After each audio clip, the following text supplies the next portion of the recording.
Et là devient bizarre, oh. Mon frère, même faut voir. Les microbes qui sont escortés.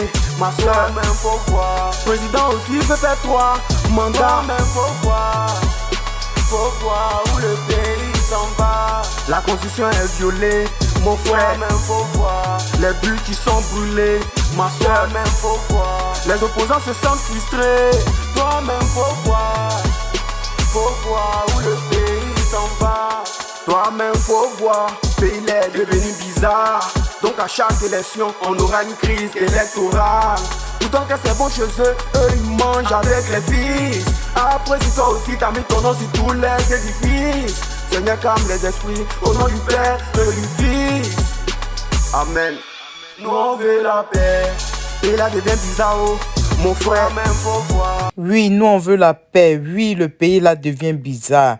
Les amis, bonjour, bonjour, bonjour. J'espère que ça va. J'espère que vous êtes bien réveillés. Les amis, franchement, ce qui se passe là, c'est trop. Vous comprenez, non? Voilà, quand il y a la vérité, il faut dire. Quand il y a la vérité, il faut dire, il ne faut pas cacher. Voilà, nos frères sont toujours en train d'être enlevés. Nos frères sont toujours en train d'être emprisonnés.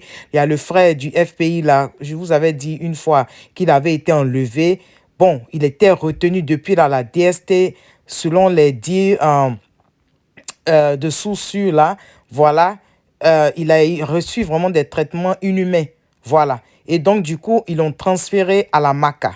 Voilà. Donc, hier, l'ambassadeur Kone Boubaka, vice-président, porte-parole par intérim, voilà, avait fait un post confirmant qu'il avait été transféré à la MACA.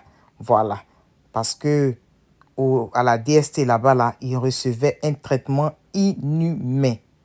Donc, les amis, prions pour notre frère, prions pour tous les prisonniers politiques, prions pour tous ceux qui ont été enlevés, qui n'ont pas encore reçu gain de cause. Maintenant, je viens m'adresser aux DJ. Voilà, il y a beaucoup de DJ sur la place là. Tous les DJ là, où vous êtes? Parce qu'ils ont pris DJ Volcano. On ne voit pas la solidarité des DJ, c'est comment? Je ne comprends pas. Vous, pour vous là, c'est comment? Vous ne soutenez pas vos gens aussi. Vous ne soutenez pas vos gens. Vous avez vu ce que les gens de Zouglou ont fait, non? Les DJ, quand même, réveillez-vous. Vous n'allez pas voir votre frère DJ Volcano comme ça, la péri à la maca, comme ça, puis il n'y a rien. Bon, moi, je ne sais pas. C'est quoi votre plan, les DJ? Ayez pitié, quand même, faites quelque chose pour DJ Volcano. Moi, je ne sais pas. Le gars, il est en prison là-bas depuis.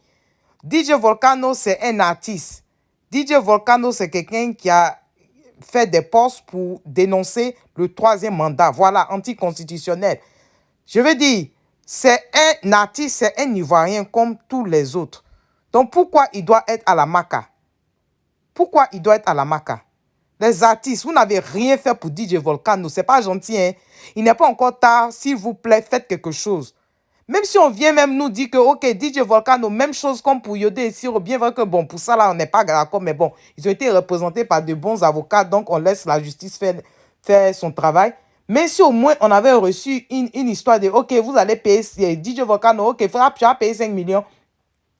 Et puis 12 mois même de prison avec suicide même, on allait dire, OK, truc. Mais pourquoi lui, il reste en prison là-bas? Quelqu'un peut nous confirmer pourquoi DJ Volcano est en prison avec tous les autres prisonniers politiques? Pourquoi même les prisonniers politiques là même sont en prison? Oh, vraiment. Où allons-nous? Moi, je ne sais pas où on s'en va, hein. On va rester dans ça là, quand les prisonniers politiques, depuis 2010, 2011, sont toujours en prison là-bas. Maintenant, on vient encore ajouter encore dessus. Oh, vraiment, l'Afrique, où allons-nous? Parce que ce n'est pas Côte d'Ivoire seulement, c'est presque partout en Afrique, surtout en Afrique de l'Ouest. Moi, je ne sais pas où on s'en va, hein. On est tous de passage sur terre, là. Donc, c'est comme ça, on est venu pour se faire du mal et puis on va quitter la terre. C'est méchant. OK, avant qu'on le termine, je vous laisse écouter une partie de l'interview de l'avocat Maître Abiba du président Gbagbo, là, confirmant qu'il allait rentrer. OK? On regarde ça. Je vais vous mettre juste une partie parce qu'elle a beaucoup parlé, mais je mets une partie et puis on va se dire à tout à l'heure. Dit vouloir rentrer dès ce mois de décembre. Quelles sont les conditions qui permettraient ce retour au pays? Bien écoutez, aujourd'hui, il n'y a pas de conditions particulières. Comme tout ressortissant ivoirien, il a droit de rentrer dans son pays. Ce qu'il a demandé néanmoins, c'est notamment au secrétaire général du parti, M. Assoa Adou, de prendre attache avec les autorités ivoiriennes afin d'organiser son retour. Donc il ne s'agit pas de négociation, il s'agit d'une organisation pratique de son retour pour courant décembre. Donc d'ici quelques jours ou quelques semaines, en tout cas c'est ce que nous espérons. Est-ce que Laurent Gbagbo doit obtenir l'accord des autorités ivoiriennes au préalable?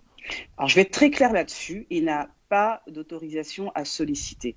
Quand vous voyez, depuis la levée des conditions le 28 mai par la Cour pénale internationale, son passeport qui avait expiré lui avait été restitué et il avait la liberté d'aller dans tout pays qu'il veut, dès lors qu'il s'agit d'un pays membre du statut de Rome. Alors, il est évident que lorsque c'est un pays étranger, comme tout voyageur qui se rend dans un pays étranger, parfois il peut y avoir des conditions de visa, donc ce qui nécessite qu'on demande l'autorisation préalable de cet État de pouvoir arriver sur son territoire. Mais lorsqu'il s'agit de son pays d'origine, il n'y a aucune autorisation. On ne demande pas l'autorisation au président Macron pour entrer en France. Tout Français peut rentrer chez lui sans avoir à demander une quelconque autorisation. C'est la même chose pour la Côte d'Ivoire. Tout ressortissant ivoirien peut rentrer dans son pays sans avoir à solliciter une quelconque autorisation. Donc, si ils estiment que leur condamnation a un quelconque fondement, ils devraient, eux, s'empresser à permettre le retour du président Laurent Gbagbo, puisque lui, ça serait avec plaisir qu'il s'expliquerait devant la justice et devant le peuple ivoirien sur ces pseudo-accusations et cette condamnation. Dans quel cadre Laurent Gbagbo pourrait-il s'expliquer auprès de la justice ivoirienne dans la mesure où sa condamnation a déjà été prononcée? Est-ce qu'il fait appel de cette condamnation? Mais comme vous savez, c'est une condamnation qui est intervenue dans son dos, puisque c'est une condamnation. Déjà, il n'a jamais été convoqué. Il n'a jamais été convoqué pour cette procédure. Donc tout a été fait en catimini, tout a été fait de manière pratiquement clandestine. Comme vous savez, pendant pratiquement 10 ans, tout le monde savait où se trouvait le président Laurent Gbagbo. Et la Côte d'Ivoire étant un État membre du statut de Rome, il y a une coopération judiciaire entre la Cour pénale internationale et la Côte d'Ivoire. Donc si le président Laurent Gbagbo était convoqué à une quelconque procédure en Côte d'Ivoire, il suffisait aux autorités ivoiriennes de remettre cette convocation auprès de la Cour pénale internationale afin que le président en soit officiellement informé et qu'il puisse prendre ses dispositions. Ça n'a jamais été le cas. Personne n'est dupe. Cette condamnation, en réalité, est intervenue de manière très précipitée après l'acquittement du président Laurent Gbagbo pour essayer de faire obstacle à son retour. Mais d'un point de vue strictement judiciaire, le président Laurent Gbagbo est disposé à revenir et à rendre compte par rapport à cette condamnation, à la contester, bien évidemment, et à donner sa part de vérité qui, à mon avis, n'arrangera pas nécessairement le pouvoir ivoirien. Laurent Gbagbo a clairement pris position juste avant l'élection du 31 octobre en dénonçant le troisième mandat du président Ouattara.